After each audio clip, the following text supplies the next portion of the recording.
Val, Meritxell, doncs, a nivell de planificació, com funciona? És a dir, com us organitzeu per planificar? Actualment qui està planificant els serveis socials és la Direcció General de Serveis Socials, tot i que és una direcció de nova creació.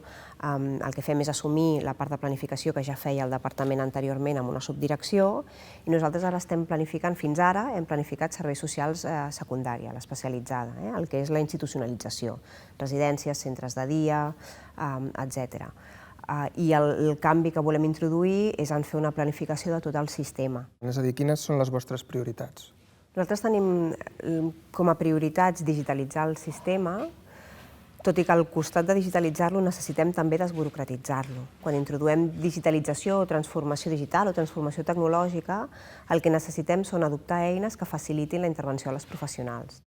Quins són aquestes eines o aquests elements que us ajuden? Nosaltres tenim uns òrgans de participació, com el Consell General de Serveis Socials, que està previst per la Llei de Serveis Socials, en el que hi ha representats tots els actors del sector, tant els col·legis professionals com els ens locals, com la patronal, els sindicats, altres departaments de la Generalitat que intervenen d'una manera o altra en l'acció social, però també tenim els Consells Territorials de Serveis Socials Bàsics, els COTESBAs, que són espais de concertació, de planificació, de definició de models territorialitzats. Val, canviem una mica de tema i parlem d'integració social i sanitària. M'agradaria que em diguessis primer què entens tu per aquest concepte, per aquesta gran línia d'actuació, i després si hi ha estratègia conjunta entre els dos departaments, el de Treball, Afers Socials i el de Salut. És una evidència que necessitem treballar conjuntament amb el sistema de salut per millorar l'atenció a les persones, és a dir, garantir el contínuum assistencial i una atenció centrada a la persona i, sobretot, treballar de manera preventiva. I si volem que sigui un sistema universal de cobertura global, hem d'atendre totes les persones al llarg de la seva vida i per això necessitem la prevenció i la interacció amb els altres sistemes. Necessitem atendre més persones abans per atendre menys persones després. I en això la interacció amb els altres sistemes és un element fonamental. Per tant, el sector social innova en aquest sentit? El tercer sector sempre està innovant constantment perquè té els canvis socials a la porta. I, de fet, la taula d'entitats del tercer sector té un projecte, l'Enforce-Social, en el que el departament hi participa per fomentar la innovació tecnològica en sistemes d'informació en les entitats.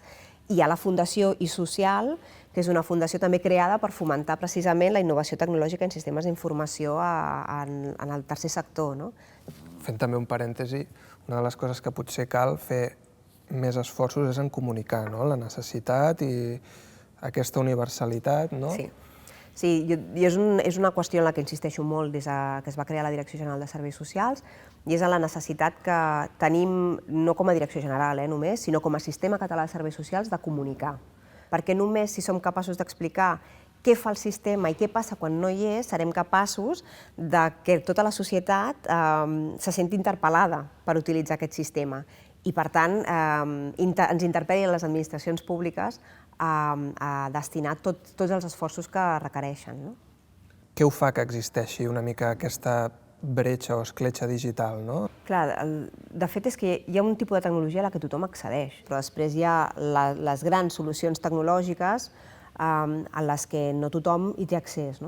Però jo crec que com a poders públics tenim l'obligació de situar sistemes d'informació que permetin reduir aquesta bretxa.